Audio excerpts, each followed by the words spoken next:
Our next awardees, there are 9 of them. They're from Ethiopia. They were branded as terrorists by their government because they turned to the internet to tell the stories they saw around them.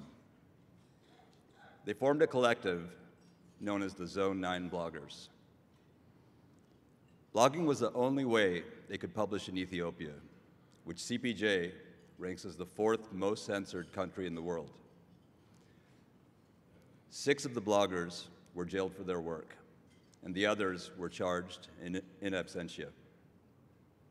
In July this year, after months of intense international advocacy, 2 were released.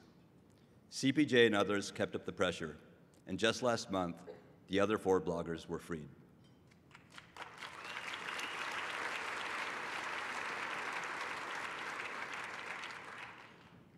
Their freedom is, of course, welcome, but the sad fact is that most of Ethiopia's best journalists are now in exile.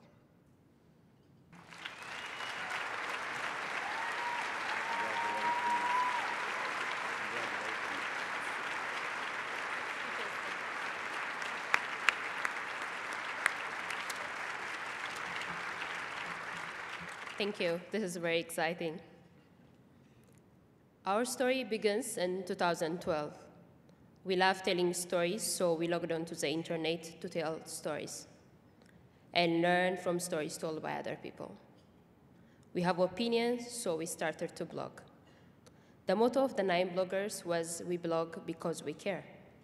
We trusted the laws of our land, ended up in jail and in exile. That is briefly the story of Zone 9 bloggers. How did we get the name Zone 9? It was on one bright Sunday in May 2012, we heard the word Zone 9. That day, a few of us went to visit Riot Alamu. She is also a journalist who was jailed in one of the biggest prisons in Ethiopia, Kaliti. Riot is here with us this evening.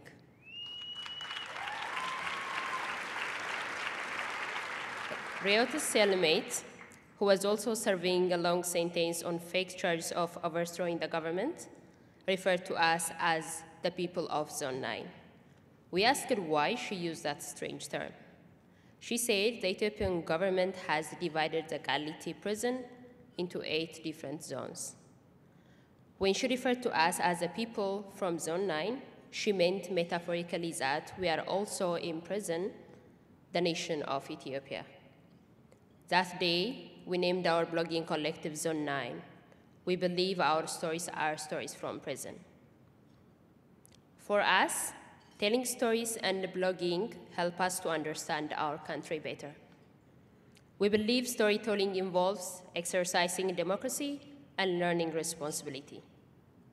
In a country where journalism is pushed aside and equated with terrorism, in a country where holding a different opinion is a crime, in a country where a ruling party won all the parliamentary seats and controls life on an Orwellian scale, blogging is the only possible way out to truth. That was what we did.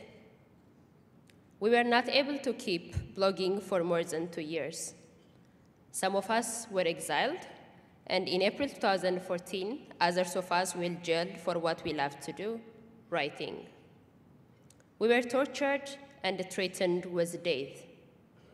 We were labeled as terrorists for campaigning for respect for citizens' rights to freedom of expression. Our bittersweet story has much to tell about the present-day Ethiopia, in which silence is considered as the beginning of being an Ethiopian. They say, in silence there is peace, but in silence there is fear too. That's the Ethiopian reality. And finally, this prize means a lot to everyone who paid and is paying a price for freedom of expression. Though it's a reflection of the sad and depressing reality, this solidarity lightens hope and strengthens endurance for many more who are in prison and in exile. Yes, we blog because we care. Thank you very much.